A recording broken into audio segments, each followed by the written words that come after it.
संहिता की धारा 438 उपधारा 1 में ऐसी शर्त अधिकथित है जिसकी पूर्ति अग्रिम जमानत अनुदत्त करने के पूर्व करनी पड़ती है। विराम आवेदक को यह अवश्य ही दर्शित करना चाहिए कि उसके विश्वास करने का कारण है कि उसे अजमानतीय अपराध के लिए गिरफ्तार किया जा सकता है। विराम विश्वास करने का कारण अभिव्यक्ति के उपयोग से यह दर्शित होता है कि यह विश्वास कि आवेदक को उस प्रकार गिरफ्तार किया जा सकता है युक्तियुक्त आधारों पर आधारित होना चाहिए। विराम मात्र भय विश्वास नहीं है जिस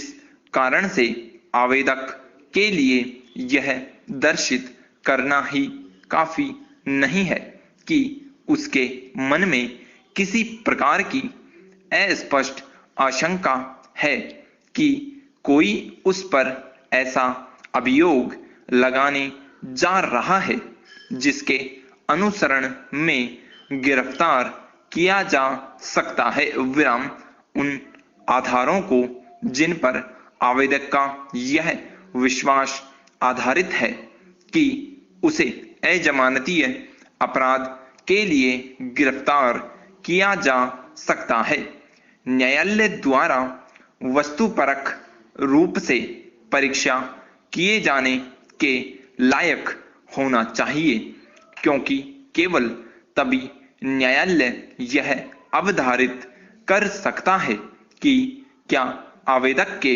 पास यह विश्वास करने का कारण है कि उसे इस प्रकार गिरफ्तार किया जा सकता है। विराम अतः स्पष्ट और साधारण अभिकथनों के आधार पर धारा 438 उपधारा 1 का सहारा इस प्रकार नहीं लिया जा सकता मानो कि किसी व्यक्ति को संभावित गिरफ्तारी के विरुद्ध शाश्वत रूप से लैस किया गया हो। विराम अन्यथा अग्रिम जमानत के लिए किए जाने वाले अनेक आवेदन किसी भी स्थिति में इतने अधिक होंगे जितने कि वयस्क लोग होते हैं। विराम अग्रिम जमानत किसी व्यक्ति की स्वाधीनता को सुनिश्चित करने की युक्ति है।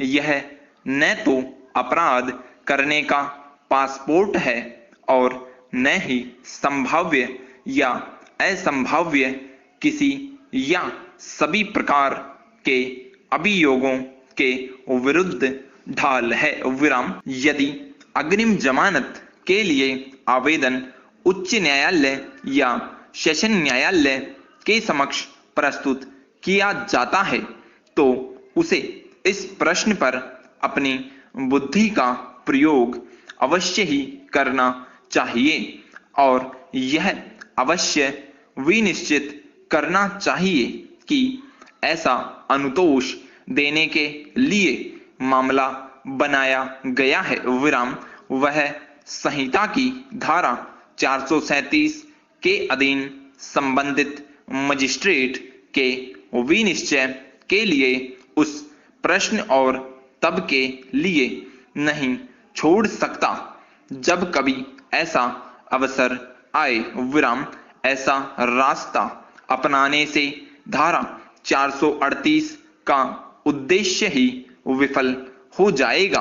विराम तृतीय प्रथम इतीला रिपोर्ट फाइल करना धारा 438 के अधीन शक्ति के प्रयोग के लिए पूर्ववर्ती शर्त नहीं है। विराम युक्ति युक्त विश्वास पर आधारित संभाव्य गिरफ्तारी की सन्निकटता की बाबत यह दर्शित किया जा सकता है कि यदि प्रथम इतीला रिपोर्ट अभी फाइल न भी की गई हो तब भी वह विद्यमान है। विराम चतुर्थ जब तक कि आवेदक को गिरफ्तार न कर लिया गया हो।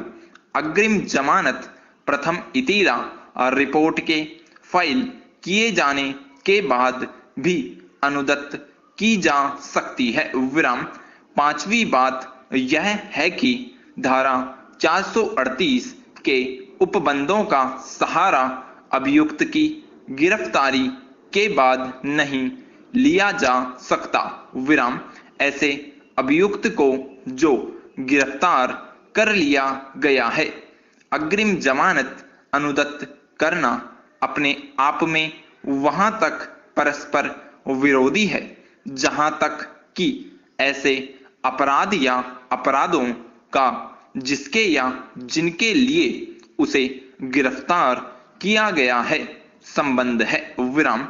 गिरफ्तारी के बाद अभियुक्त को संहिता की धारा 437 या 439 के अधीन अपने उपचार की इच्छा उस दशा में करनी चाहिए यदि वह उस अपराध या अन्य अपराधों के संबंध में जिसके या जिनके लिए उसे गिरफ्तार किया गया है जमानत पर छोड़ दिया जाना चाहता है।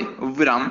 हमने यह मत व्यक्त किया है कि उच्च न्यायालय ने केवल एक ऐसा प्रतिपादन विरचित किया है जिससे कि हम सहमत हैं। विराम। वह प्रतिपादन संख्या 2 है। विराम। हम इस बात से सहमत हैं कि अग्रिम जमानत से संबंधित सर्वग्राही आदेश साधारण रूप से नहीं दिया जाना चाहिए। विराम। यह बात इस धारा की भाषा से ही बिल्कुल स्पष्ट हो जाती है। विराम। स्टॉप।